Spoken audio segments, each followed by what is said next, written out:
de Vrindavani dar sequência para nós aí, tá bom? Vrindavani, coordena, por favor. Bom dia a todos, Hare Krishna. Quem vai ler as gotas védicas hoje é a Ana Lúcia. Isso, sou eu. Bem-vinda, Ana Lúcia. Obrigada, bom dia, Hare Krishna. Eu gostaria, assim, desculpa interromper, né, aproveitando esse momento, né, Ana Lúcia, ela tem pouco tempo conosco, já está nesse seva, né, de ler as gotinhas védicas, e esse convite se estende para cada um de vocês, tá? A Bhakti Vrindavani, ela está sempre colocando lá na sala, né, um roteiro, então, se cada um de vocês, né, quiserem participar, sinta-se à vontade. Hare Krishna. Hare Krishna. É muito bem lembrado, inclusive, assim, esse é um seva. Seva significa um impulso piedoso, tá? Impulsos piedosos. Esse impulso piedoso, ele é o cuidado com os demais, ou maternar os demais, ou servir aos demais. Então, esse ato de servir, na verdade, ele é um ato que nos potencializa. Ele nos fortalece, ele nos purifica. E ele assim, do ponto de vista prático, ele é um investimento inteligente. Por quê? O que acontece? Nós somos seres individuais. Então, quando nós servimos aos demais, nós colocamos um investimento, ou seja, o nosso. Mas o retorno é do grupo. Então, você recebe investimento de grupo, coletivo. Você faz um investimento e recebe um retorno coletivo. Então, esse ato de servir aos demais é inteligente do ponto de vista administrativo da evolução. Então, é só para saber que esse ato de servir, quem está servindo, ele se beneficia muito mais ao servir. Então, é uma atitude proativa de pensadores de futuro. Principalmente quando você é altruísta. Todas as células pensam dessa forma, biologicamente. O universo ele é muito evoluído, como estrutura organizada. As células do nosso corpo trabalham com essa lógica racional. Elas servem às outras. E, por conta disso, elas se mantêm resistentes e saudáveis. É assim que funciona.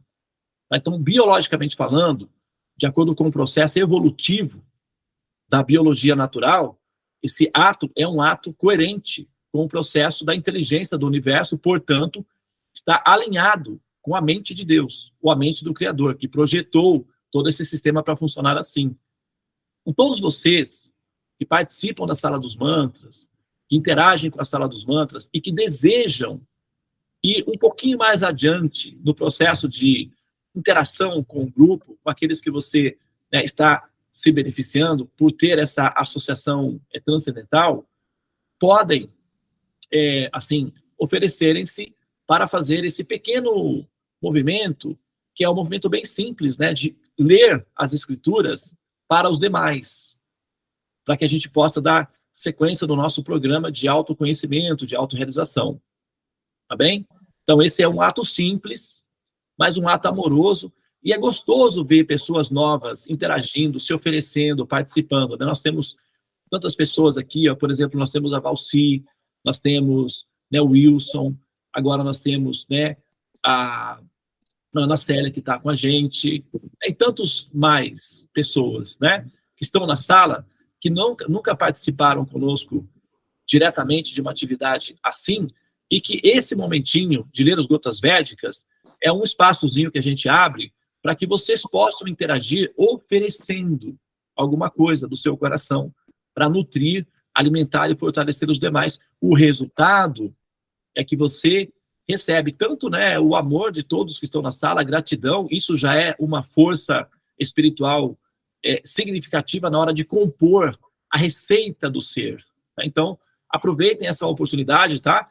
É uma coisa que nós, gostamos de oferecer a vocês. Não há um pré-requisito de exigência nesse sentido, basta que você esteja na Sala dos Mantras e que ofereça esse seva para os demais, tá bem? Então, todos são bem-vindos, todos são convidados, inclusive, essa semana, nós vamos emitir um convitinho personalizado para cada um de vocês que ainda não participam dos Gotas Védicas, para que você o faça, tá? Não se preocupe, não. Nós estamos em família, não há uma grande burocracia nesses termos. Ó, quer ver a Ana Célia? Ela é bem novinha aqui, bem recente. Ela é praticamente uma ervilhazinha brotando. Mas olha ela aí, ó, já está oferecendo aí seus primeiros, né, as suas folhinhas aí, germinando, e isso faz com que ela cresça e se enraize, tá bom? Então, aguardem o convite pessoal que a Bhakti Vrindavana e a Tulasi vão enviar para vocês pessoalmente, tá? Não é um convite genérico, não. Você vai receber um convite pessoal, e aí você, por favor, diga sim. Diga sim, ok? Se for possível, diga sim, tá bom? E venha. Chegue, se aproxime, mas não se aperreie, né? Não? Então, vamos ser felizes aí e compartilhar essa felicidade. Muito bem, vou passar agora para a Ana, que vai fazer a leitura. É só lembrar, né, nós temos assim, um mantra, né, que nós fazemos antes, mas assim, qualquer dúvida, estamos aqui acompanhando e com vocês, né, sinta-se à vontade, tá? O mantra é super simples, ó. O mantra é só uma Om Namo Bhagavate Vasudevaya. Só repetir esse mantra 3 vezes, tá? Tranquilo. E depois ler em português, que aí já fica mais fácil ainda, né? Okay. Muito bem, então vamos lá, Ana Célia. Ana Lúcia. Ana Lúcia. Desculpa, é que a gente tem uma Ana Célia aqui. Muitas Anas, tudo bem. Ana Lúcia. Om Namo Bhagavate Vasudevaya. Om Namo Bhagavate Vasudevaya. Om Namo Bhagavate Vasudevaya. Verso 7. Agora estou confuso quanto ao meu dever e perdi toda a compostura devido à reles fraqueza.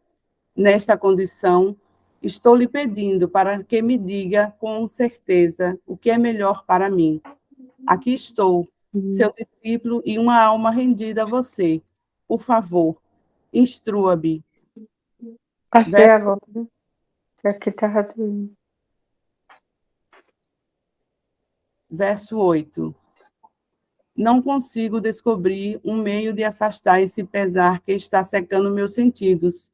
Não serei capaz de suprimi-lo, nem mesmo que ganhe na terra um reino próspero e inigualável, com a soberania como a dos semideuses nos céus.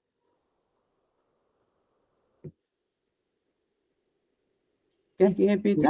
Muito bem.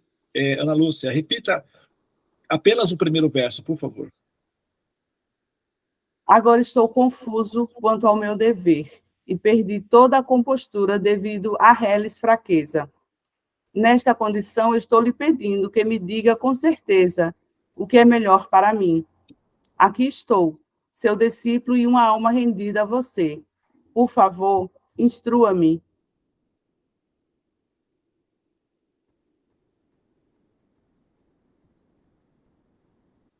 Karpanya dosha pahata swabhava prichami tun dharma samudachitaha yatshreyasyam nishchitan bruhitan me shishyaste ham sadimam tun prapanam.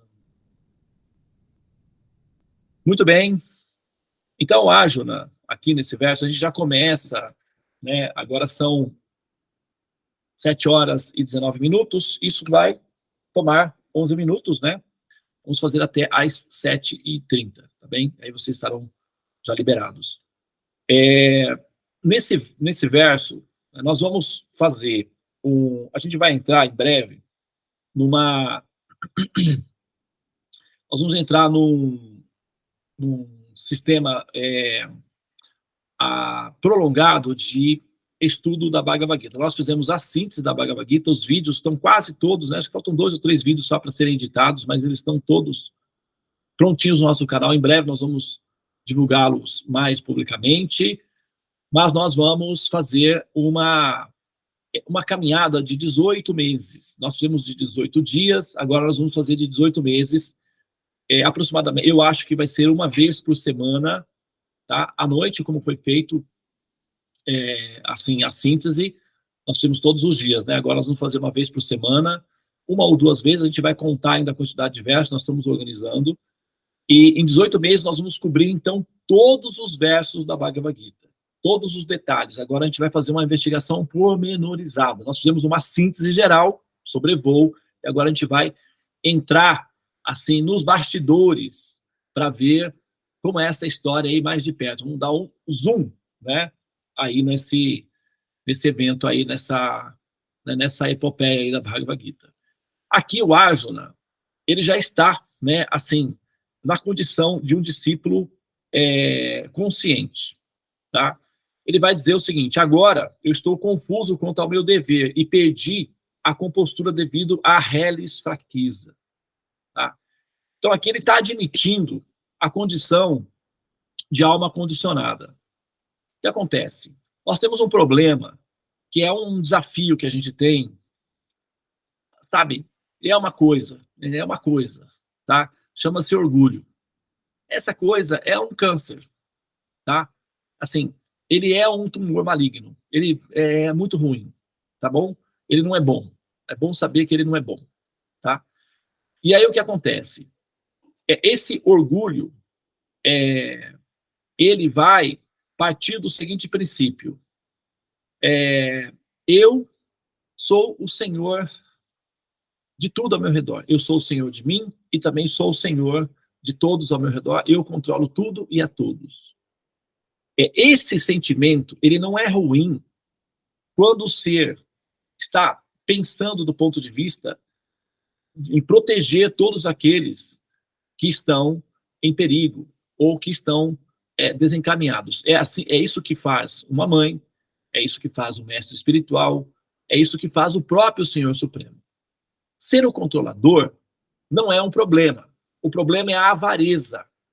O ser, quando ele tem uma natureza avara, mesquinha, egocêntrica, ele vai querer controlar os demais, mas para propósitos egoístas, de fazer a manutenção do seu egoísmo pessoal. E aí, nesse caso, ele desconsidera os demais como seres viventes, mas sim como objetos dentro de um mundo egocêntrico, que é praticamente um autismo existencial. Então ele prende os seres dentro dessa bolha, e aí dentro dessa bolha ele vai então tiranizar e explorar os seus codependentes como se eles fossem propriedades. A isso dá-se o nome normalmente na psicologia de narcisismo.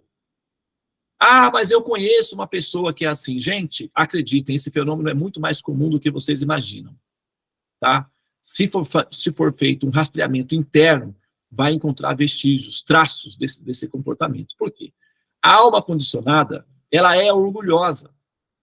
Ela tem orgulho de si própria.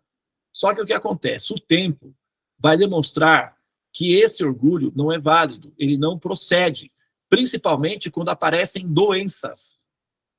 As doenças quebrantam o espírito. As doenças são uma forma que o universo tem de dizer ao espírito rebelde e orgulhoso e dominador: acalme-se.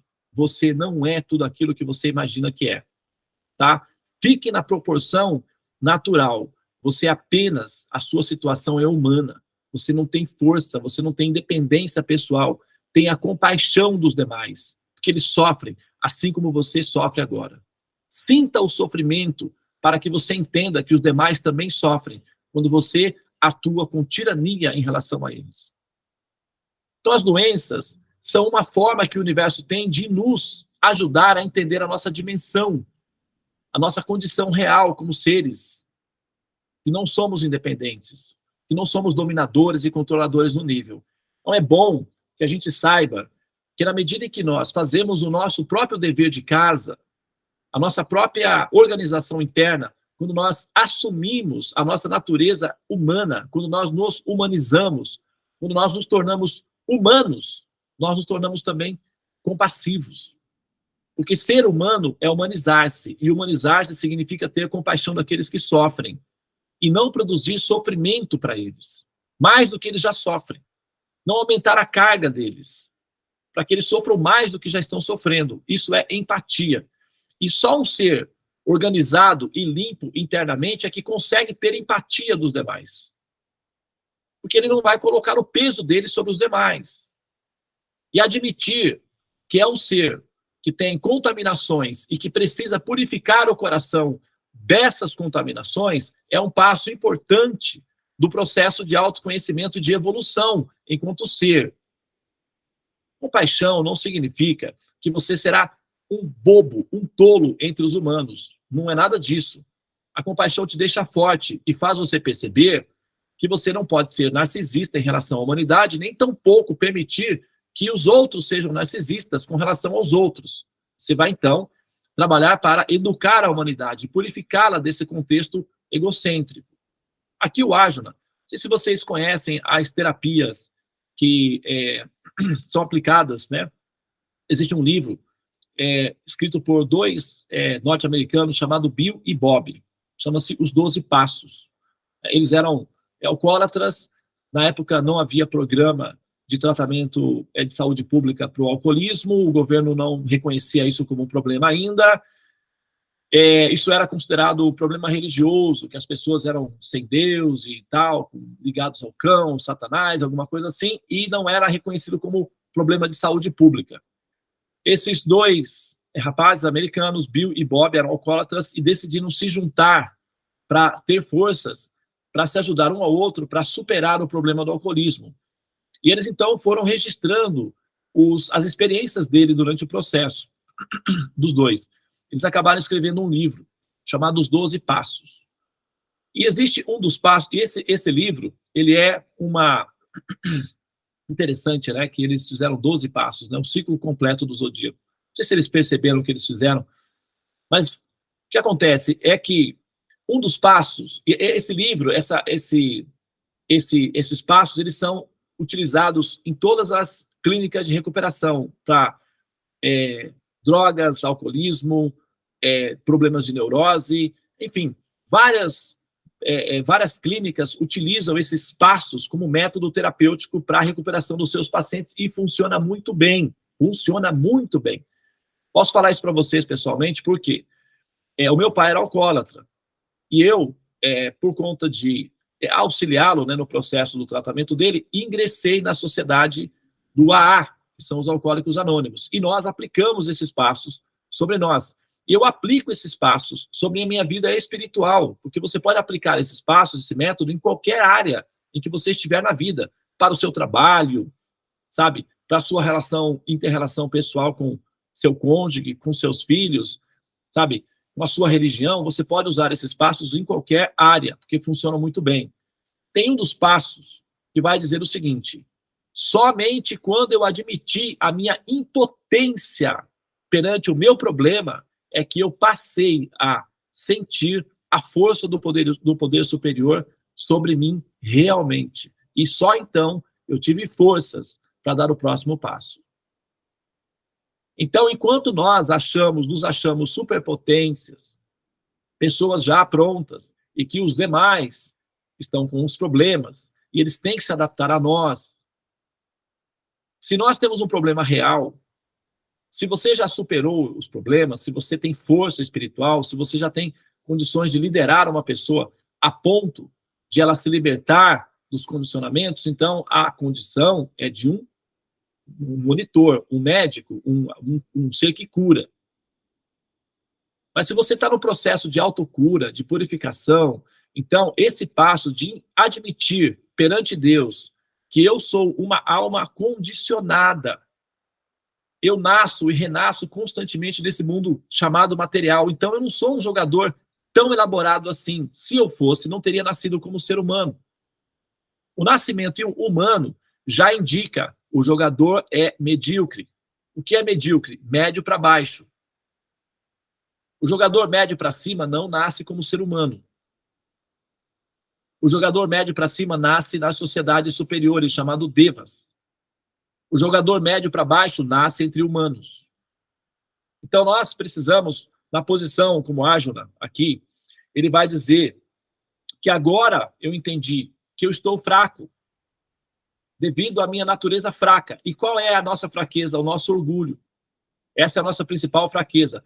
O orgulho vai fazer com que nós sejamos humilhadas enquanto almas, para que nós superemos essa natureza egocêntrica, dominadora e tirânica e passamos a ter um olhar ou um comportamento honesto perante a humanidade, perante as outras pessoas que estão sofrendo. Todos estão sofrendo. Nós não somos os únicos que sofrem. Todos os demais sofrem. Se você entrar dentro da vida pessoal de cada um, você vai ver a história de cada um deles. Todos sofrem. Raramente há aqueles que estão completamente livres ou que passaram por uma vida assim. No modo geral, assim, no balanço final, existe muito mais felicidade que sofrimento. Isso é um fato. Senão não haveria nem humanidade, já teríamos nos autodestruído. Existe muito mais felicidade, nós experimentamos muito mais felicidade do que sofrimento. Entretanto, todos sofrem. Então, transferir a nossa dor, o nosso sofrimento sobre os demais pode ser uma atitude injusta e cruel da nossa parte. Então, entender que nós estamos nos purgando, perdi a minha força. Nessa condição, eu estou lhe pedindo que me diga com certeza o que é melhor para mim. Tá? Então, o discípulo, o aprendiz, ele vai ter uma postura de aprender a como se curar das contaminações pessoais. Agora, ok? Estou aqui, sou seu aprendiz e uma alma rendida a você. Por favor, instrua-me. Eu estou em condições de ouvir. Eu quero aprender. O que eu preciso fazer para me tornar um ser humano médio acima? Eu não quero mais renascer como ser humano. Renascer como ser humano é médio para baixo, portanto, medíocre. E quais são as consequências? Bom, morrer não é confortável. Isso é certo. Portanto, aquele que nasce, a morte é certa. Nascer como ser humano é garantia de morte. E a morte não é confortável. Então, ao queremos evitar essa experiência desconfortável e traumática, temos que agir de forma consciente para não renascer mais. Isso é sério, gente. Eu não estou tentando convencer vocês de entrarem para a minha religião, não. Vocês são seres vivos, almas. Isso é sério. Nós temos que usar a nossa inteligência, a nossa lucidez para dar um passo importante na nossa existência e tomar a decisão de não renascer mais. E perante Krishna, nós temos que ter essa postura do Arjuna. Por favor, me ensine. Eu quero aprender. Bom, mas é isso que nós estamos fazendo, tá? A boa notícia é essa, que nós também não somos, assim, tão rebeldes assim. Nós estamos à disposição para aprender, tá? Agora, nós temos que ter constância, manter esses ritmos. Nós não podemos ser bipolares. Uma hora, ok, outra hora não estou mais. Uma hora, ok, outra hora, não, quando eu me... Não. Seja constante. Tome o remédio apropriadamente, constantemente. E assim, o resultado é certo, cura. Nós nos curamos dessa doença que se chama ignorância, que nos mata constantemente. Cada vez que nós nascemos, morremos novamente. É uma doença perigosa. Chama-se avidya, ou ignorância. Muito bem. Então, eu acho que nós, por hoje, nós entendemos assim, a nossa orientação, dada aqui no verso do Bhagavad Gita. Seguimos em frente, né? Seguimos, então, na direção ascendente. Namastê, Hare Krishna, Krishna Krishna, Hare Hare, Hare Rama, Rama Rama, Hare Hare. Ó energia suprema, amor divina, ó Mahamantra, libertador do ser, desperta-me, eleva-me, me ajuda a tomar consciência de ser humano. Para ascender aos céus, ter asas, é preciso ter raízes. Purifica-me, envolve-me, protege-me. Hare Krishna. Namastê, Om Tat Sat. Muito bem, senhoras e senhores, tenham todos um excelente dia. Muito obrigado pela associação de vocês nesse início de semana, fortalecidos, conscientes, sabe? Plantas medicinais para aqueles que estão ao seu redor. Hare Krishna.